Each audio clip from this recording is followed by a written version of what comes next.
Hey, Hal here with the FIFA 2026 World Cup updates. Finally, one of the much awaited soccer games or football games in leading to the 2026 FIFA World Cup in North America was played yesterday, and that was DR Congo. The Leopards played against Denmark. Now, from the Congolese perspective, this game was key to helping them prepare against Portugal, specifically. All the other teams, they also chosen to play on the 6th of June, I believe. They also requested to play against Chile, which gives them a preview of what it will look like to play a South American team. Now, they've always been playing African teams, so they don't need to play that one.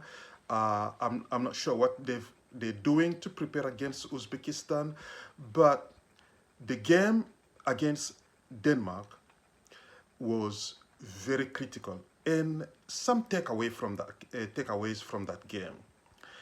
The DR Congo, the Leopards, played as a team as opposed to what they used to do in the past where they played as individuals. I think I've mentioned this again when talking about Brazil, where Coach Scolari told them that individuals and superstars do not win a World Cup. We have to play as a family, and we saw that with the Democratic Republic of Congo, the Leopards. Now, some of the comments, immediate comments that I followed, that I heard, were that the DR Congo were expected to lose that game. That's the insinuation. And that just the fact that they didn't lose was a major victory on its own. But we all know that both Denmark and the DR Congo were able to create chances. In fact, Denmark hit the crossbar and the post and the crossbar. So, but thanks to Mpasi, the Leopards goalkeeper, they were kept at bay. Another factor that kept Denmark from scoring and winning the game was the DR Congo's defense. I believe this is one of the best defenses in this World Cup. It is solid, it doesn't panic, it doesn't make several mistakes, and it was able to keep players who play at a high level in Europe unable to penetrate and score. That's huge right there.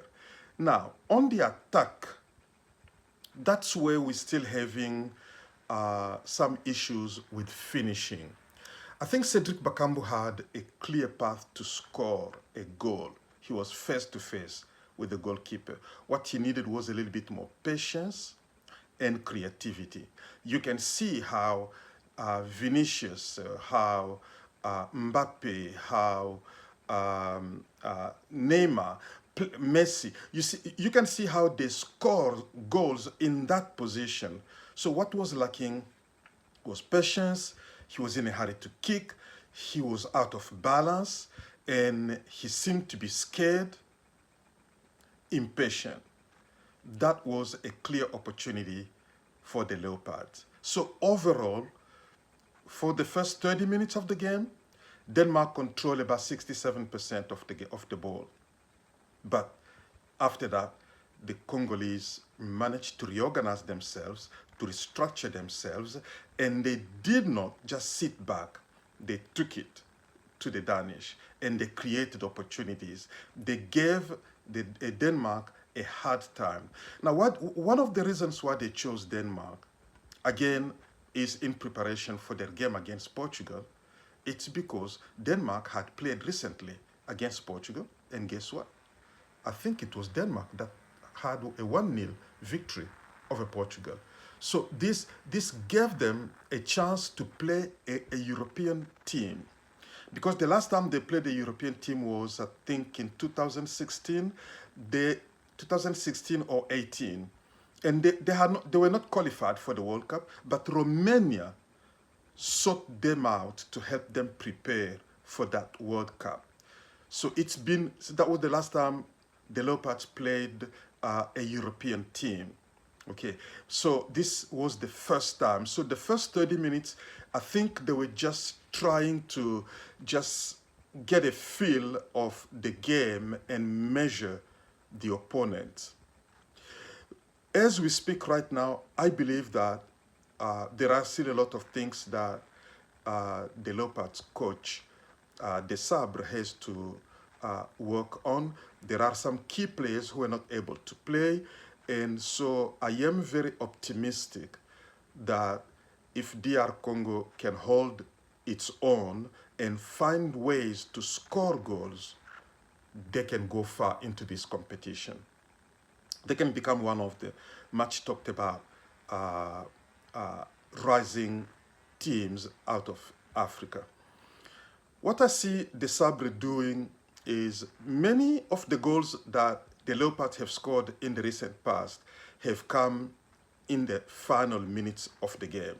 And he did that again yesterday, where he made his final substitutions 10 to 5 minutes before the end of the game.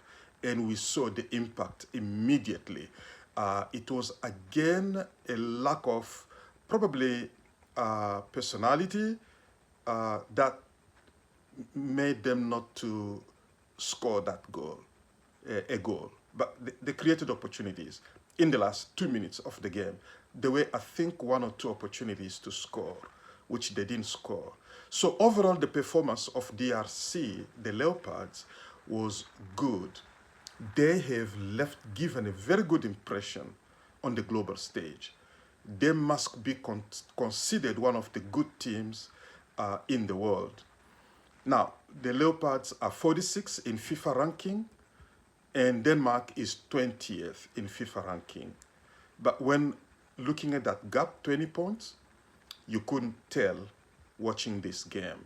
So now we will be waiting to see how the Leopard will fare against Chile, which gives them an opportunity to play a South American team in preparation for this competition, the World Cup.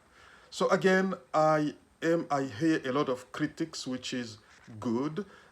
Every team has to face criticism, and that's how teams improve. I believe the Leopards are going to keep improving. I believe the country has established a good program, and I believe even in 2030, this team is going to be a force to contend with.